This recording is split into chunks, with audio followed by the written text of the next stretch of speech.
registered here in Palo Alto. In light of tonight's discussion on parking in our downtown, I wanted to make a modest proposal.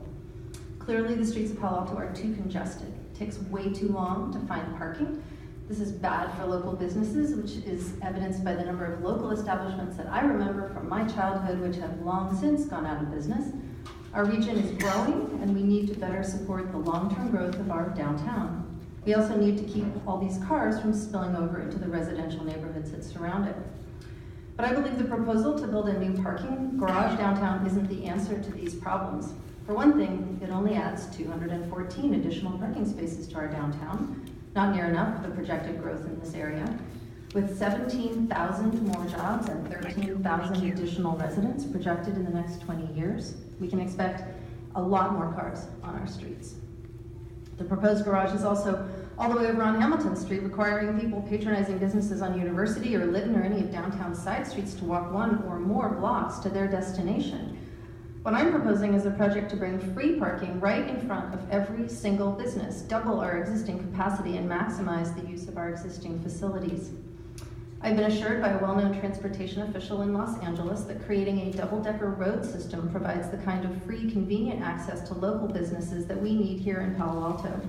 I would like to therefore submit for consideration a common-sense idea that is in alignment with policies T45, to provide sufficient parking to address long-range needs, and T47, protect residential areas from parking impacts of nearby business districts.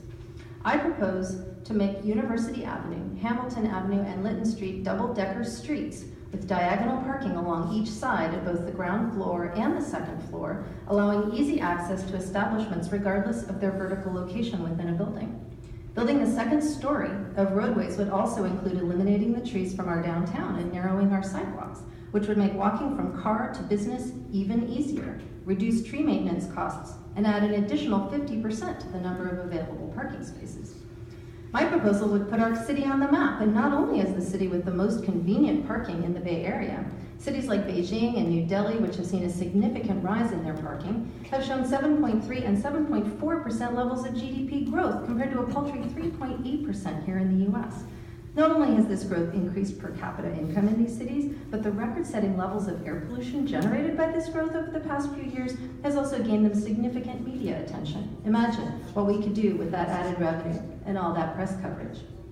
I can't think of any objection that could be raised against this proposal, unless it might be that constructing such a system of freely accessible parking might cost more than the city has in its budget. But to that, I would simply suggest that increasing the speed limit to 35 miles per hour could put this project squarely into the realm of Caltrans and thereby qualify it for available state highway improvement funds. Thank you. I need to ask you that.